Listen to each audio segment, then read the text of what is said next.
Na ovogodišnjem balkanskom takmičenju u Sofiji uspeh koji je možda mnogi iznenadio postiglo je i crveno vino Zagrljaj iz 2017. podruma Pevac iz Kragujevca osvajanjem srebrne medalje. Vino koje svakako i svojom etiketom, a ne samo unutrašnjom toplinom, mami da nekoga zagrlite. Cabernet Sauvignon i Cabernet Franc u spoju, obično sa njima ide Merlot. U podrumu Pevac su rešili da urade samo oca i sina i vrlo često se setim, znate, kad uzmem ovo vino u ruku, uvek se setim Cat Stevensa i onog albuma Father and Son. Tako da Cabernet Sauvignon je inače sin Cabernet Frana.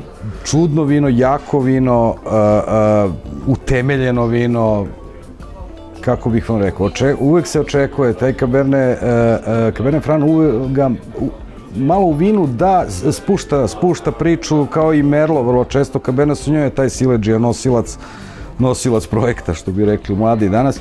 A ovde ja ne znam ovde ko je jači. Oni se biju sve vreme i imate tek nakon nekih 5-6 meseci, sada su oni legli, sada i dolazi sezona crvenih vina, tako da sad mislim da u podrumu Pevac baš od Zagrlja očekuju dosta toga. Oni su krenuli, znači podrum Pevac je pokrenuo priču o Zagrlju sa onim čuvenim svima treba zagrljaj.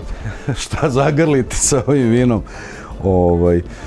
Svakako izuzetno jako vino. Je izuzetno jaka hrana, jer ovo je prosto vino koje će, ne možete sa sutlijašem ili sa nekim čudima.